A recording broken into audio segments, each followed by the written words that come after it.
Good morning students, welcome to online study system of CR International School Tihara. Today we are going to start our next chapter, that is polynomials. Second chapter है आपकी syllabus का ये. तो इसमें start करने से पहले हम बिल्कुल बेसिक चीज़ रीड आउट करेंगे. First topic is algebraic expression. Algebraic expression, it is a combination of constant variables including with mathematical operations. Algebraic expression क्या है? अब तक आपने जितने भी मैथ्स में अपने इक्वेशंस देखी हैं वो सब क्या है? Algebraic expression ही है. क्यों? क्योंकि उसके अंदर क्या है? एक कॉम्बिनेशन है. किन का? कॉन्स्टेंट्स का, मीन्स पर्टिकुलर नंबर्स का. वेरिएबल्स मीन्स जो भी आपके पास अल्फ़ाबेटिकल ऑपरेशंस हो गए जैसे A B C X Y Z, including with mathematical operations. Mathematical operations means plus minus multiply divide, ये सब बेसिक हमारे पास मैथमेटिकल ऑपरेशंस है. तो इस सब के कॉम्बिनेशन को हम क्या कह देते हैं? Algebraic expression. For example x square plus 5 constant भी है, वेरिएबल भी है, एक मैथमेटिकल ऑपरेशन भी है. तो इस कंप्लीट को हम क्या कह सकते हैं? Algebraic expression. ऐसे ही X plus 1 upon X. There are so many examples of algebraic expression. Clear? So next our topic is polynomials. देखिए ये बिल्कुल मेजर डिफरेंस है और ये बिल्कुल ध्यान रखना है कि एल्जेब्राइक एक्सप्रेशन और पॉलिनोमियल्स में क्या डिफरेंस है. एक छोटा सा डिफरेंस होता है और वही बहुत बड़ा एक्चुअल में क्या है. एल्जेब्राइक एक्सप्रेशन में तो हम कहते हैं कि कॉम्बिनेशन है कांस्टेंट वेरिएबल्स और मैथमेटिकल ऑपरेशंस, सिंपल से कहते हैं. लेकिन पॉलिनोमियल्स में हमारे पास एक पर्टिकुलर कंडीशन है कि जो पावर है, मीन्स जैसे यहाँ पे एक्स स्क्वायर पावर कितनी हो गई? 2 हो गई. पावर हमेशा क्या होनी चाहिए? Whole number, means starting with 0 1 2 3 up to 100. Clear? For example जैसे इसमें हम बात करते हैं x प्लस 1 अपॉन एक्स. यहाँ पे क्या हो गया? x प्लस 1 अपॉन एक्स को हम क्या लिख सकते हैं? x to the power -1. ये -1 होल नंबर नहीं है, तो ये जो एक्सप्रेशन है this is not a polynomial, this is only an algebraic expression. Difference आपको क्लियर होना चाहिए. इसमें एल्जेब्राइक एक्सप्रेशन में कोई कंडीशन नहीं है, पॉलिनोमियल्स में सिर्फ ये कंडीशन है कि जो हमारे पास पावर है वो क्या होनी चाहिए? हमारे पास एक होल नंबर. फॉर एग्जांपल अगर मैं ये लिखती हूँ √x प्लस 5. क्लियर? तो ये मैंने क्या देखा? x की पावर कितनी है? √x है. √x means x to the power 1/2. 1/2 is not a whole number. तो ये भी क्या है? सिर्फ एक एल्जेब्राइक एक्सप्रेशन है, but this is not a polynomial. Clear हुआ सबको? अब जैसे यहाँ बात करते हैं z³ - 5z प्लस 5/3. यहाँ पे आप पावर देखिए, क्यूब 3 पावर हो गई, होल नंबर है. 1 ये भी होल नंबर है. 5/3 को हम लिख सकते हैं z टू द पावर 0, क्योंकि किसी की भी पावर 0 होती है वो किसके इक्वल होता है? 1. और 0 क्या है? होल नंबर है. So this is a polynomial. ये क्लियर हो गया कि अलजेब्रिक एक्सप्रेशन और पॉलिनोमियल में क्या डिफरेंस है. क्लियर? अच्छा जी. अब नेक्स्ट आते हैं हम टर्म्स ऑफ द पॉलिनोमियल. देखिए एग्जाम्पल देके समझते हैं. पहले आप ये क्लियर करिए. x² plus 3x plus 5. ये देखिए इसमें पावर क्या है? 2 1 और ये क्या हो गया? कांस्टेंट हो गया. तो ये हमारे पास पॉलिनोमियल है. ठीक. अब बात आती है टर्म्स की. टर्म्स क्या होती हैं? वो वैल्यूज़ जो प्लस और माइनस साइन के साइड में आ रही है. जैसे कि यहाँ पे x², 3x और 5. कितनी टर्म्स हो गई? 3 टर्म्स हो गई. Similarly y² plus 7y.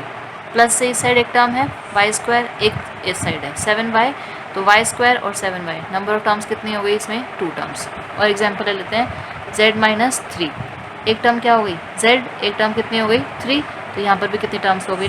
2 terms. इतना क्लियर हुआ सबको? ठीक. नेक्स्ट आते हैं कोफिशिएंट ऑफ पॉलिनोमियल्स. ठीक. अब नेक्स्ट टॉपिक है कोफिशिएंट ऑफ पॉलिनोमियल. देखिए बिल्कुल ध्यान समझिएगा. पहले देखिए एग्जाम्पल लिया मैंने x² प्लस 3x प्लस 7. ठीक. तो अब देखो पहले नंबर ऑफ टर्म्स कितनी है? इसमें 3 है, x² है, 3x है और 7 है. ठीक. अब बात आती है कोफिशिएंट की. देखिए कोफिशिएंट क्या होता है? जैसे मैं आपसे पूछूं कि x² का कोफिशिएंट बताओ, तो इसके आगे कोई भी नंबर लिखा है ना, उसको आप क्या कह दोगे? Coefficient of x². ठीक. अब आप कहोगे यहाँ पे तो कुछ नहीं लिखा, तो हम यहाँ पे लिख सकते हैं 1 × x², क्योंकि 1 से मल्टीप्लाई करके कोई भी इसमें फ़र्क नहीं पड़ेगा. तो कोफिशिएंट ऑफ x² कितना हो गया? 1. ऐसे ही कोफिशिएंट ऑफ x के आगे क्या लिखा हुआ है? 3. तो कोफिशिएंट ऑफ x कितना हो गया? 3.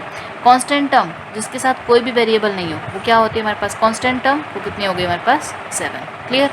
और एग्जांपल लेके चलते हैं 3y³ - 2y प्लस 7. ठीक. तो आप ध्यान दीजिए, अगर मैं आपसे पूछूँ कोफिशिएंट ऑफ y³ का कोफिशिएंट मीन्स y³ के आगे क्या लिखा हुआ है? 3. तो कोफिशिएंट ऑफ y³ कितना हो गया हमारे पास? 3. सिंपल. नेक्स्ट आ जाओ कोफिशिएंट ऑफ y. y के आगे क्या लिखा हुआ है, अब थोड़ा यहाँ पे ध्यान देना है, सिर्फ 2 नहीं लिखा है, यहाँ पे क्या लिखा है -2, तो कोफिशिएंट ऑफ y कितना हो गया आपके पास -2, क्योंकि +2 तो हम जनरली लिखते नहीं है, +2 = 2, तो उसको हम रिप्रेजेंट नहीं करते, लेकिन जब भी माइनस साइन आएगा तो आपको जरूर लिखना पड़ेगा कोफिशिएंट ऑफ y इज़ -2। ऐसे ही कांस्टेंट टर्म कितना है यहाँ पे 7, ठीक। अच्छा, अब इसी में एक चीज़ आप ध्यान दीजिएगा, अगर हम बात करें कोफिशिएंट ऑफ y², इसी पॉलिनोमियल में हम बात करते हैं कोफिशिएंट ऑफ y², ठीक। तो आप कहेंगे y² की तो यहाँ पे कोई भी टर्म नहीं है, कोई भी टर्म नहीं है तो क्या हो गया, कोफिशिएंट ऑफ y² कितना हो गया हमारे पास 0, सिंपल। और एग्जांपल लेते हैं z² + 5z - 7/3।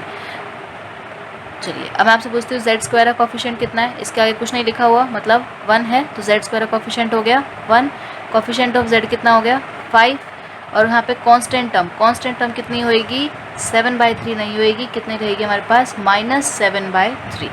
क्लियर यहाँ तक सबको? आइए अब नेक्स्ट टॉपिक पे।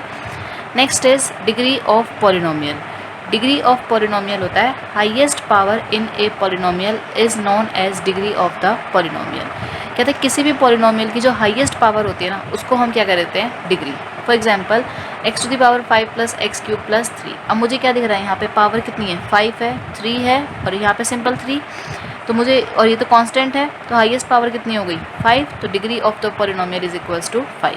और एग्जांपल लेते हैं y + y⁻100 - 700, ठीक।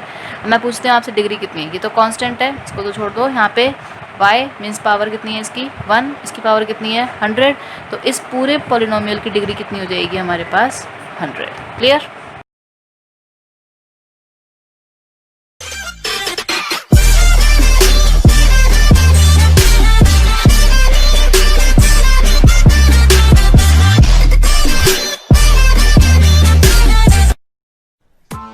Press the bell icon on the YouTube app and never miss another update.